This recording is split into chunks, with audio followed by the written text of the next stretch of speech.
Brother and sister, सबको नमस्कार, सलाम। और आइए हम लोग आज डिवोशन के लिए प्रार्थना करते हैं और फिर वचन सुनते हैं। जीवित और पराक्रमी और धर्मी और सच्चाई से स्थिर रहने वाला परमेश्वर, तू महान और सर्वशक्तिमान है। तू सर्वज्ञानी और सर्व जगह पे मौजूद रहने वाला परमेश्वर। तेरा अनुग्रह, तेरी करुणा अद्भुत है पिता। जो पापियों से तू प्यार करता है, निराशा में, हताश में, भटके हुए, बीमारी में, अंधकार में पड़े, शैतान की कैद में पड़े हुए लोगों को तू छुड़ाता है। तेरे सुसमाचार अद्भुत है पिता। धन्यवाद देते हैं अलौकिक वचन, पवित्र शास्त्र के, पवित्र बाइबल के। इसीलिए प्रभु तेरी महिमा करते हैं। आप बुद्धि समझ के साथ प्रत्येक भाई बहनों को अगुवाई करो और आपकी आत्मा के बल से अगुवाई करो। धन्यवाद देते हैं यीशु मसीह के नाम से मांगते हैं, आमीन। ओके, आज एक वचन पढ़ते हैं हम लोग, यूहन्ना का पहला अध्याय और यूहन्ना का चौथा अध्याय और 31 से लेकर 31 से 38 तक, मतलब 31 से 38 तक यूहन्ना चौथा अध्याय। इस बीच उसके चेलों ने यीशु से यह विनती की, हे रबी, कुछ खा ले। परंतु उसने उनसे कहा, मेरे पास खाने के लिए ऐसा भोजन है जिसे तुम नहीं जानते। तब चेले ने आपस में कहा, क्या कोई उसके लिए कुछ खाने को लाया है? यीशु ने उनसे कहा, मेरा भोजन यह है कि अपने भेजने वाले की इच्छा के अनुसार चलूं और उसका काम पूरा करूं। क्या तुम नहीं कहते, काटनी होने में अब भी 4 महीने पड़े हैं? देखो, मैं तुमसे कहता हूँ, अपनी आंखें उठाकर खेतों पर दृष्टि डालो कि वे काटने के लिए पक चुके हैं। काटने वाला मजदूरी पाता और अनंत जीवन के लिए फल बटोरता है, ताकि बोने वाला और काटने वाला दोनों मिलकर आनंद करें। क्योंकि यहाँ पर यह कहावत ठीक बैठती है, बोने वाला और है और काटने वाला और। मैंने तुम्हें वह खेत काटने के लिए भेजा जिसमें तुमने परिश्रम नहीं किया, दूसरों ने परिश्रम किया और तुम उसके परिश्रम के फल में भागी हुए। अद्भुत वचन है, ठीक है ना। और आज हम लोग देखते हैं इस विषय पर, और ये विषय है कि पिता का व्यवसाय। यीशु मसीह इस धरती पर अपने पिता के व्यवसाय को पूरा करने के लिए आए। हम लोग कुछ बातें मैं दे रहा हूँ, उन बातों पर ध्यान दीजिए। यीशु मसीह ने कहा मत्ती की किताब में 9 और वचन 38 में, खेत के स्वामी से विनती करो कि वह अपने खेत काटने के लिए मजदूर भेज दे। आज संसार में बहुत से लोग बिजनेस करते हैं, व्यवसाय करते हैं। क्यों करते हैं? कभी आपने सोचा है? मुनाफा कमाने के लिए, व्यवसाय बढ़ोतरी हो और मुनाफा उनका बढ़े। परमेश्वर की व्यवसाय, पिता की व्यवसाय पुत्र पूरा करने के लिए इस धरती पर आए। इसीलिए वो कह रहा, जिसने मुझे भेजा है मैं उसके कार्य को पूरा करूं, उसकी इच्छा और कार्य को पूरा करूं। और उसने नियुक्त किया मजदूरों को। हम देखते हैं 12 चेलों को नियुक्त किया, उसमें से एक धोखा दे दिया और खेत काटने के लिए उनको तैयार किया। खेत काटने का मतलब है कि संसार में परमेश्वर के वचन को प्रचार करना, आत्माओं को जीतना, वही फसल काटना। समझ रहे हैं? देखते हैं हम लोग कुछ थोड़ी बातें मैंने इस संदेश में आपको समझाने के लिए प्रयास करूंगा। हम में से प्रत्येक को पिता की आत्माओं को जीतने के व्यवसाय में होना चाहिए। हर एक, चाहे कहीं का भी विश्वासी क्यों ना हो। देखिए, चमत्कार, चंगाई, ब्लेसिंग तब आएगा जब हम परमेश्वर के व्यवसाय को पूर्ण करें। अगर आप एक मजदूर हो तो आपको खेत काटना ही पड़ेगा। खेत काटने का मतलब कि मैं तो परिश्रम नहीं कर रहा, परिश्रम कर चुका परमेश्वर प्रभु यीशु मसीह ने क्रूस पर अपने आप को जीवन देकर बलिदान करके सब कुछ परिश्रम उसने किया है।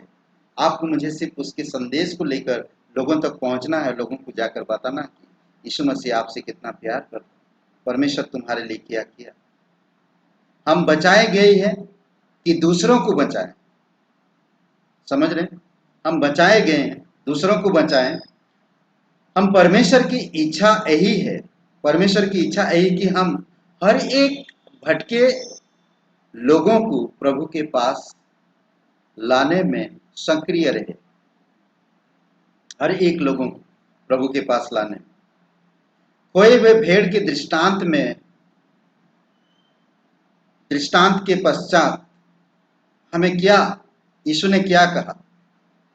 ऐसी ही तुम्हारी पिता की जो स्वर्ग में है इच्छा नहीं कि इन छोटे में से एक भी नाश हो। मत्ती का 18:14 में और पहला तीमुथियुस 2 अध्याय 3 और 5 वचन में। यीशु सच्ची दाखलता है, परंतु याद रहे कि उसका पिता किसान है। यीशु सच्ची दाखलता है, परंतु उसका पिता किसान है। यूहन्ना 15:1 में। हम अक्सर कहते हैं कि मसीह के चेले होने का चिन्ह फलवंत होना है।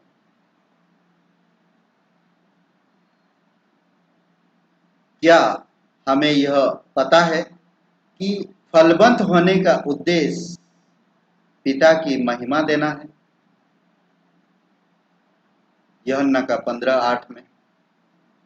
आपके जीवन से पिता महिमा मिलता है, आत्माओं को जीतते हैं, सुसमाचार के लिए कड़ी मेहनत करते हैं,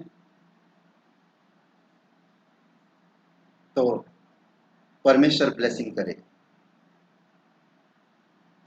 यीशु ने आत्माओं को जीतना और सुसमाचारीय कार्य की तुलना फसल से किया है। उसने कहा, पिता खेत का स्वामी है, हमें प्रार्थना करना है कि वह अपने खेत काटने के लिए मजदूर भेज दे। मत्ती का 9:37-38 में। यशायाह अपने दर्शन में पाता है कि त्रिएक परमेश्वर में पिता आह्वान देता है, मैं किसे भेजूं? हमारे लिए कौन जाएगा? यशायाह 6:6 6 और 8 वचन में यशायाह खुद कहता, मुझे भेज। आज आप और मैं कहते हैं कि मैं परमेश्वर का मजदूर हूं, परंतु किसी को सुसमाचार प्रचार नहीं करता, तो कैसे मजदूर हैं आप? मजदूर वो होता है, धूप हो, बरसात हो या शीत, कौन सा भी ऋतु क्यों ना हो, वो कड़ी मेहनत करता है परमेश्वर के राज्य को प्रचार करने के लिए, आत्मा को जीतने के लिए, परमेश्वर की संदेश लोगों तक पहुंचाने के लिए। राज्य की सेवकाई के संबंध में पिता अपने पुत्र को सिखाता है कि किस तरह जातियों के उद्धार के लिए उसे प्रार्थना करे। हर चीज सिखाता है। हमें सीखना चाहिए, हमें सीखने की आत्मा रखना चाहिए। भजन संहिता 2:8 में, मुझसे मांगो और मैं देश और जाति के लोगों को तेरी सम्मति होने के लिए दे दूंगा। अद्भुत वचन कहता है। कभी कभी हम लोग इन वचनों को ध्यान नहीं देते हैं, कभी कभी हम लोग इन वचनों के द्वारा सोचते नहीं हैं। हमें सोचना चाहिए। आप एक मसीह हो तो आपका जीवन दुनियावी जीवन से कई गुना महत्व है, इसीलिए आप परमेश्वर के राज्य के बारे में सोचना चाहिए। सुसमाचार कार्य और प्रयासों में हमें अपने स्वर्गीय पिता के अधिकार को हर समय स्थान दे या ध्यान देना चाहिए। प्रकाशित वाक्य 2 अध्याय 26-28 वचन। शैतान को निकालने और चंगाई जैसे कार्य से अति उत्साहित होकर हमें हर्षित होना है। उत्साही के साथ, कई बार हम लोग उत्साह तो हो लेते हैं पर हर्षित नहीं हो पाते। उत्साह है पर खुश नहीं है, दुखी है। इसीलिए आप और मुझे खेत के बारे में सोचना चाहिए, आत्माओं के बारे में सोचना चाहिए। परमेश्वर आपको मुझे बचाया तो आपको और मुझे दूसरों को बचाने की प्रयास करना चाहिए।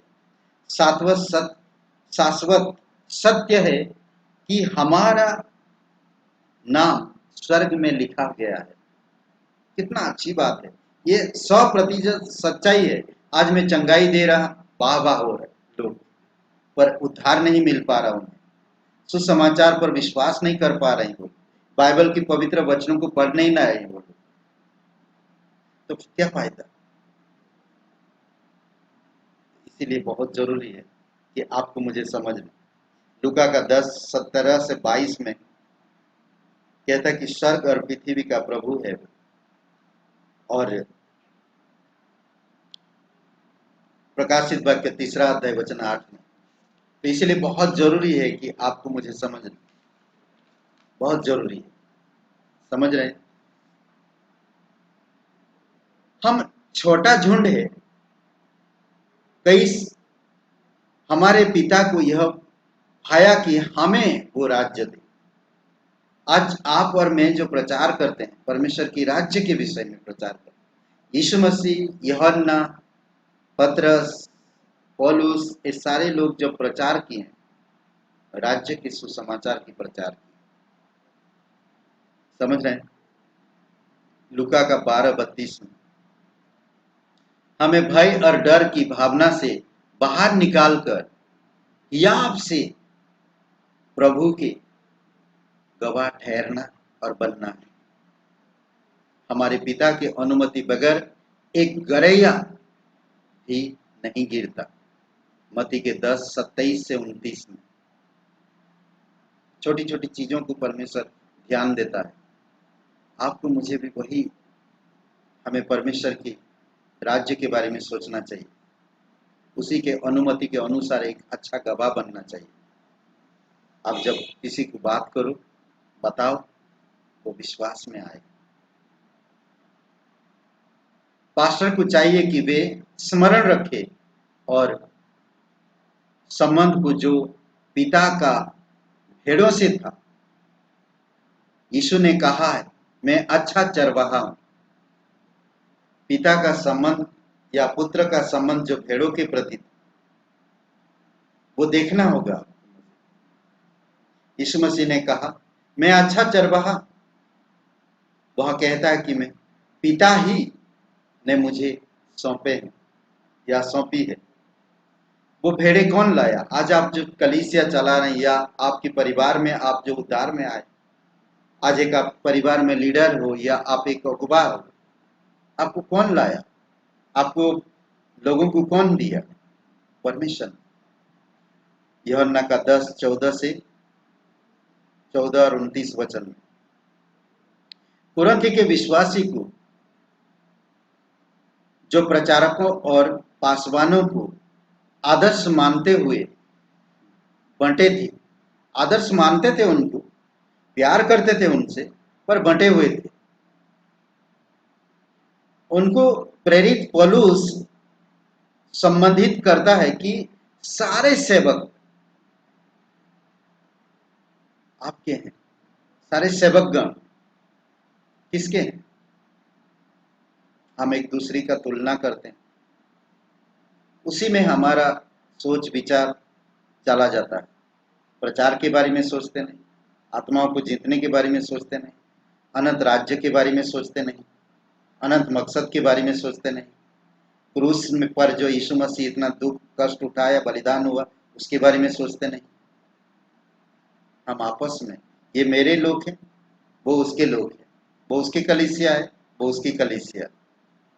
पहला कुरिन्थियों का 3 अध्याय 4 वचन और 21 से 23 वचन। आप सब मसीह के और मसीह परमेश्वर का है। सारे सेवकगण आपके हैं, आप सब मसीह के हैं, मसीह के हो और मसीह परमेश्वर का है। नाम है पौलुस का, नाम है अपोलोस का, नाम है कैफा का। क्योंकि पौलुस मेरे लिए क्रूस पर जीवन नहीं दिया, ना कैफा मेरे लिए जान दिया, नहीं, परमेश्वर यीशु मसीह। कितना ये बात कितना बड़ा और महत्वपूर्ण है कि हम इसी घड़ी, यही समय है जो हम सबका एक ही मकसद हो सकता है और हम परमेश्वर और पिता और जो सबके ऊपर, सबके मध्य में, सब में है, इफिसियों का 4:6 में, उसके बारे में सोचना चाहिए। वचन 3 में कहता, इन बातों से परे रहो, परे और कोई बात नहीं ना होगी जो हमें एकता में पिरोए रहेगा। तो तीसरे वचन में जिस प्रकार कहता है, इफिसियों की किताब में हम लोग पढ़ते हैं, वो तीसरा वचन, इफिसियों की किताब, इफिसियों का किताब 4 अध्याय वचन 3 पढ़ते, फिर मैं बंद करूंगा, बड़ा हो गया। इफिसियों का 4 अध्याय और वचन 3।